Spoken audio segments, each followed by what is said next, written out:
Hey, I'm Monica Neubauer, Maverick Motivator and national speaker. I am going to talk today about getting continuing education credits in the real estate industry. A lot of people have been asking me about this, and I'm going to start with how it works generally in the country. I've been CE certified in about 35 states.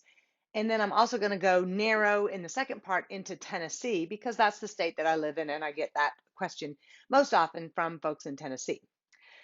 When you are a person who wants to bring CE credits to real estate agents, and a lot of people do because a lot of the real estate instruction, specifically in our industry, people want to receive continuing education for it. Even if they have way over the number that's required, they like to get the CE credit. So when you can get your class approved for CE credit, that is going to, in some situations, be crucial, but in all situations, be helpful.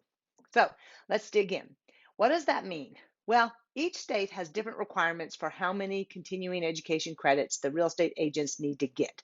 And there is a regulatory board at the state level. In Tennessee, they're called the Tennessee Real Estate Commission, the Alabama Real Estate Commission. Every state has its own. They might be slightly different named, but basically they're part of the Department of Commerce. There's a real estate commission, and they are the ones who issue the licenses and they have the rules, and they manage the continuing education. They give approval for who gets to offer their class for continuing education, whether a class is approved for continuing ed or not. That comes from that regulatory board.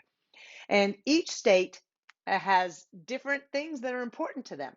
The main crux in all across the country is that the materials need to be ultimately helpful for the consumer. The regulatory board is there to make sure that the consumer is protected. So that's going to have to be shown in your materials. Now, like so many regulatory boards, what they really want to see is things about the law and ethics and fair housing. They're very concerned about the legal aspects of things and the like advertising rules. That's a big one.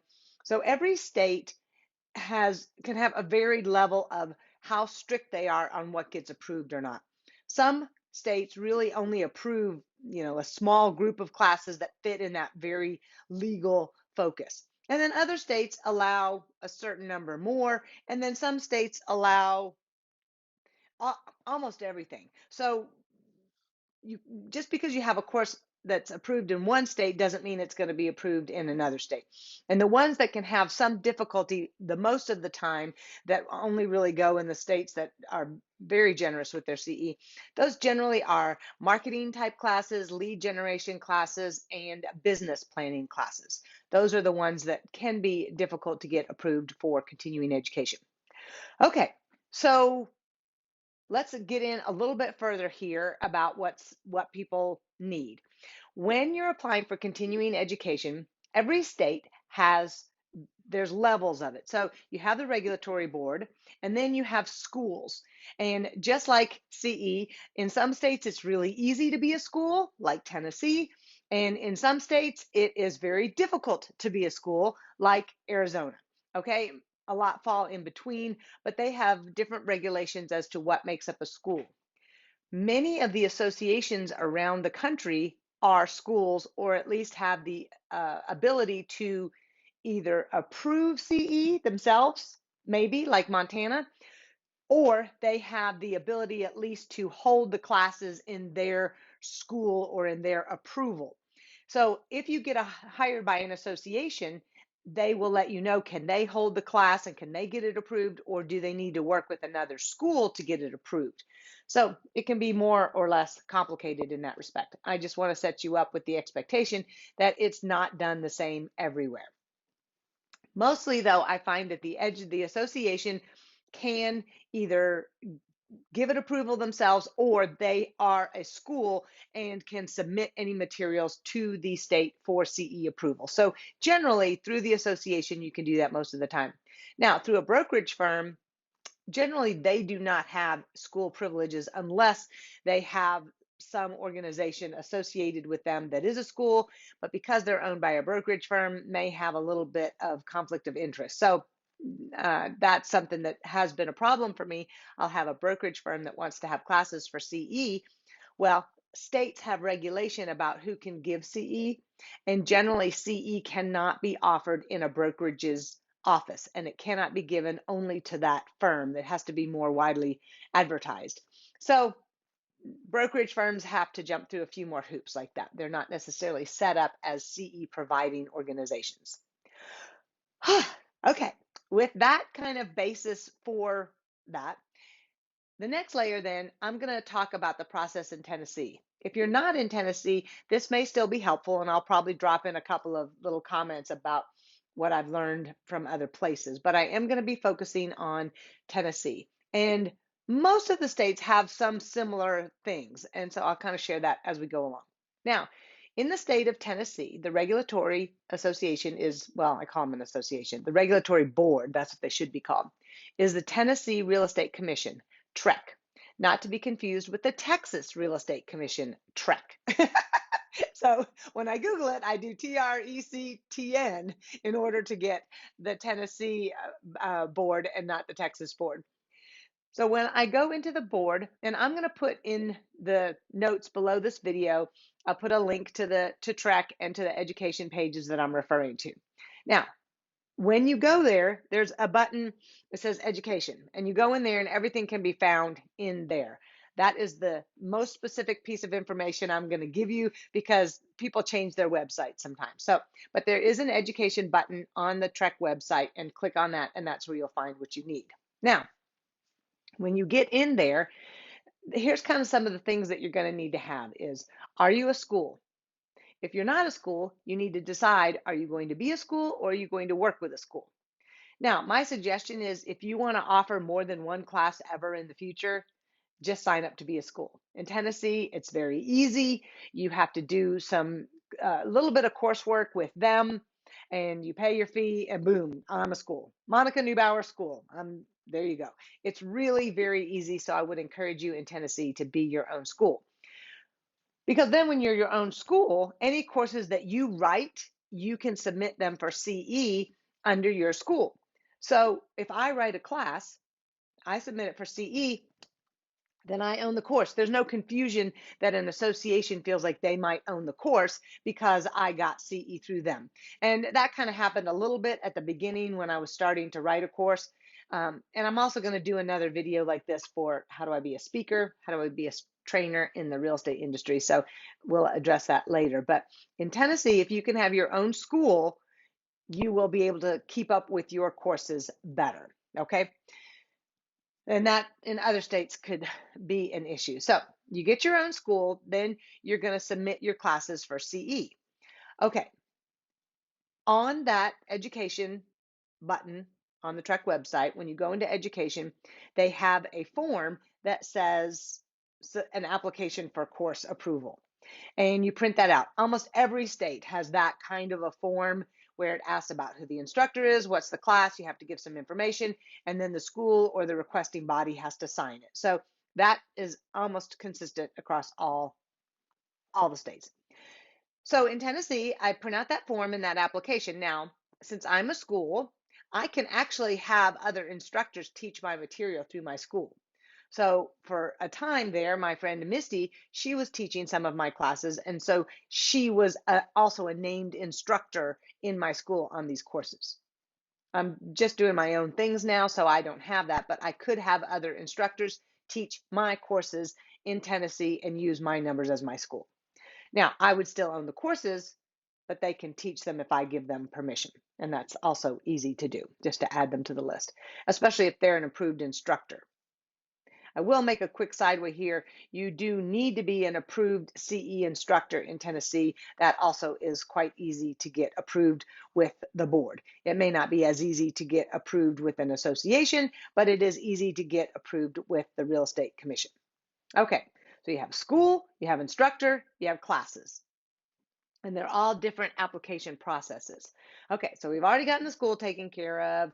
We are approved as an instructor. We've done that process. Okay, now I want to get the course approved.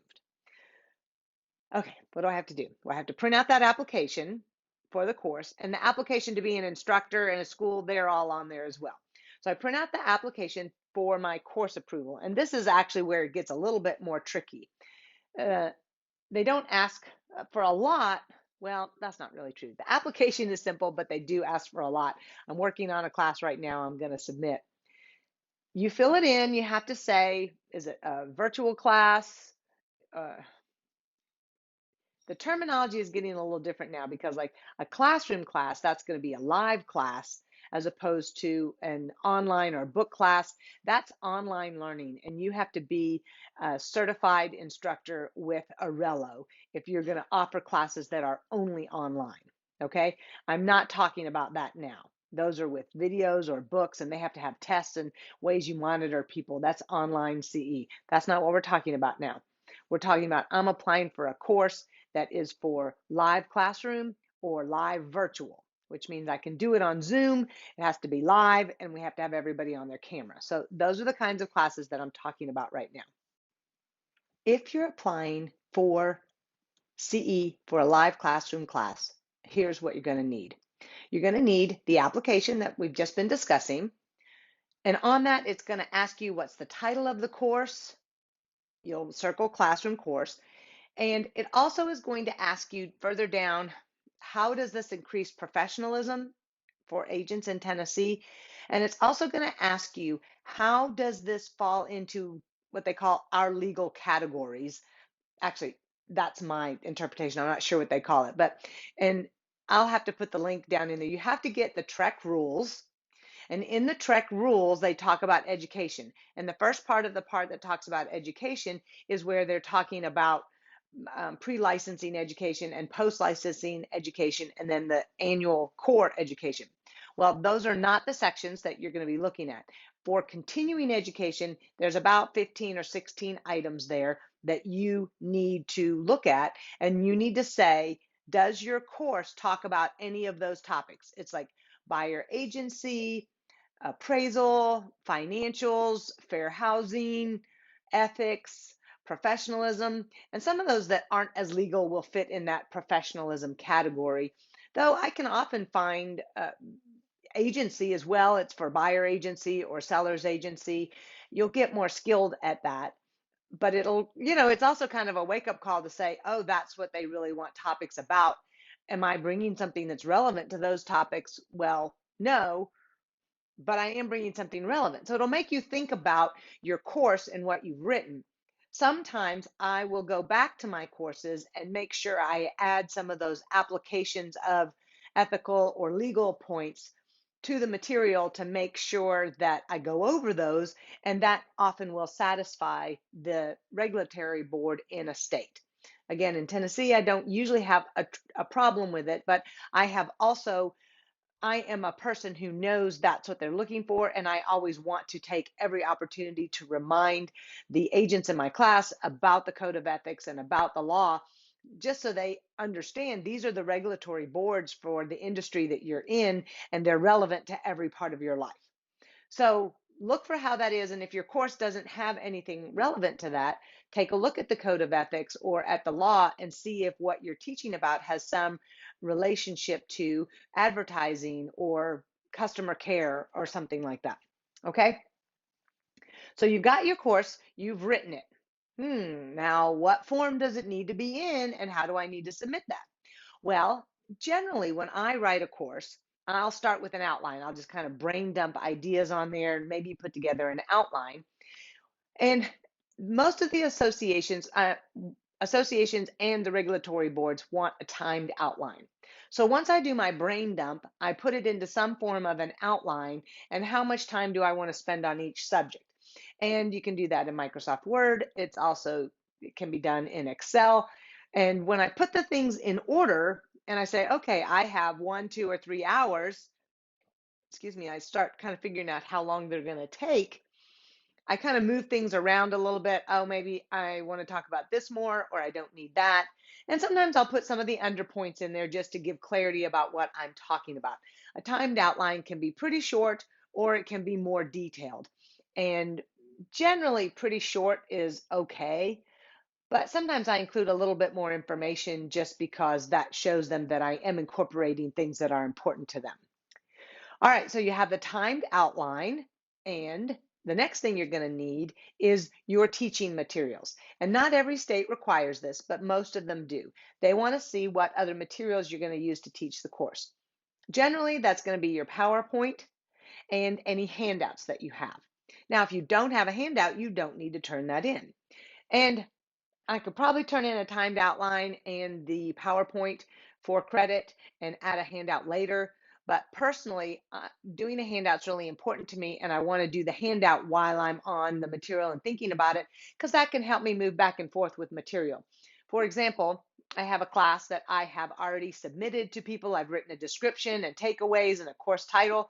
And right now, this week, I'm writing the course, meaning I'm putting the meat on the bone. So I've done the timed outline already, and so I've been working on the PowerPoint. So first I have to do the slides and kind of the big picture things, and then I put in images or icons or whatever, and then I add in some more language that I want to use to create depth in the program. And creating PowerPoints is another conversation, but I take a lot of care to make sure my PowerPoints are excellent.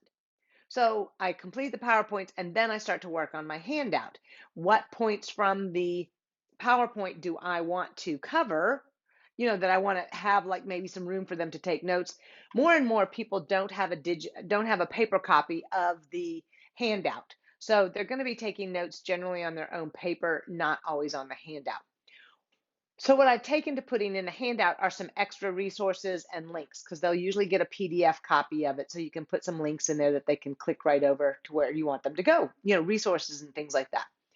So when you have your timed outline, oh, and some states want you also to have the title, description, and learning objectives. So that may be a fourth thing. So you'll need any combination of these four things: the description and learning objectives with the title, timed outline, your PowerPoint for the class, and your handout. So whatever you have that they require, send it in. In Tennessee, they want to see all of it. I don't do the description usually. I've been doing the timed outline and the PowerPoint and the handout. So they want you to mail it in. Okay, so I print all those out. When I'm printing my PowerPoint, I do not print them all gigantic like that. I usually put them 4 or 6 to a page. I have had some of the regulatory board people come back to me. If they're receiving it in a PDF form, you can do 2 to a page or even 1 to a page. But if I'm printing it and mailing it in, I'm going to do 4 or 6 or even 9 to a page, depending on, I don't want to go teeny tiny. So, but sometimes the 4 will be the same size as a 6 or a 9. So I want to try and save some paper and some ink in printing it out. So I will save it as a PDF and print it out that way. In Tennessee, you have to mail everything in. So I print my handout, I print my PowerPoint in that form with the smaller views of everything, and my timed outline. You need to send it in with that application that you filled out with the title and how does this improve in professionalism and what are the legal things that it covers. That form in Tennessee, I'm recording this in January 2024. That form needs to be updated. They actually charge $10 for you to submit a class, but that form still says $25. So you could easily make an error there. um, so you print out all those documents and the application, and you need to include a check for $10.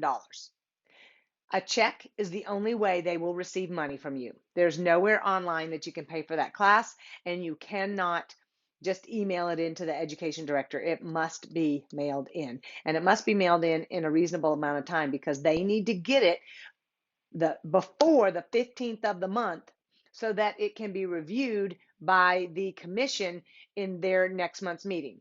And the Real Estate Commission usually meets the first week of the month.